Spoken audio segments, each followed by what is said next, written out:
Hello out there. As a fellow guitar player, I'm sure many of you, we all know the drill. We love guitars. We love guitars like Imelda Marcos used to love shoes.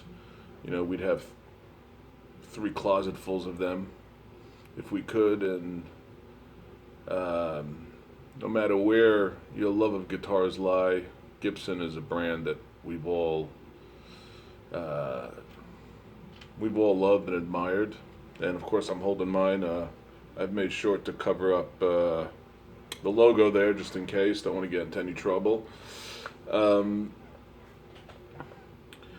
Everybody knows the video that came out, and I had a couple of thoughts on it. I didn't want to take a long time. Everybody's got their opinion, and I think everybody's focusing on the lawsuit and the trademark issues that Gibson has brought up.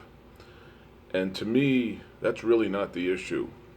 I remember when they made the announcement of appointing the new CEO, the guy that came from Levi. I thought it was a very interesting choice. We all knew that Gibson was in trouble, and it brings to mind the old adage: "Be careful of the king that you want to get rid of. You might not like the one that comes and replaces that king." But bringing in somebody to run a company like Gibson from outside the guitar world, I thought was an interesting decision, and my immediate my immediate thoughts were this could either be great or it could be terrible. I didn't see there being a middle ground because it's not like running any other company. And here's the big issue I had. I'm going to go straight into what my big issue with the video was. Play authentic. I can't tell you how incredibly conceited it sounded to me that here was some dude that was going to tell me, a guy who's been playing guitar for a bunch of years, and everybody else out there, all of us that have been playing guitar our whole life practically, he was going to tell us that he's now the arbiter of when and how to play authentic. I almost jumped out of my skin when I heard that. I really don't care about the legal issue. You got a company, you think people are infringing on something, you think you have a legal right. Go through the legal system, keep it quiet. I mean, it's not the first time guitar companies have sued other guitar companies for infringements, and everybody can have an opinion whether they have legal ground to stand on or not. But this was a bully tactic, coming out and telling everybody, hey, we own this space. You don't own the space, Gibson. Gibson, the reason every time I buy a Gibson guitar or I pick up a Gibson guitar, what's running through my sound is Les Paul. It's Dwayne Allman.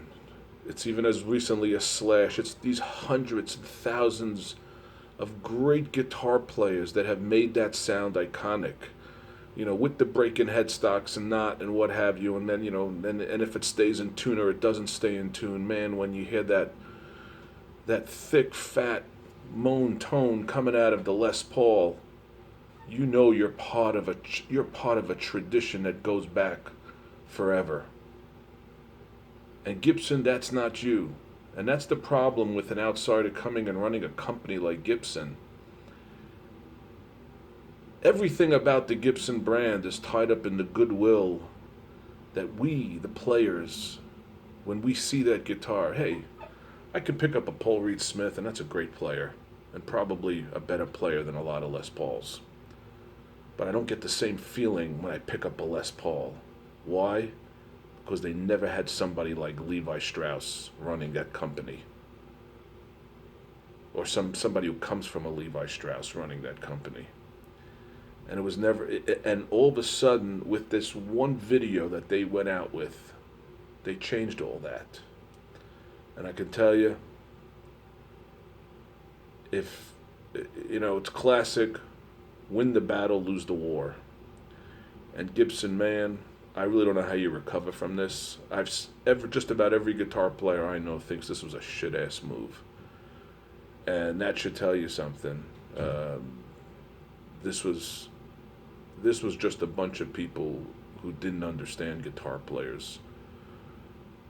telling us guitar players what time of day it was. And man, you could not have been more wrong.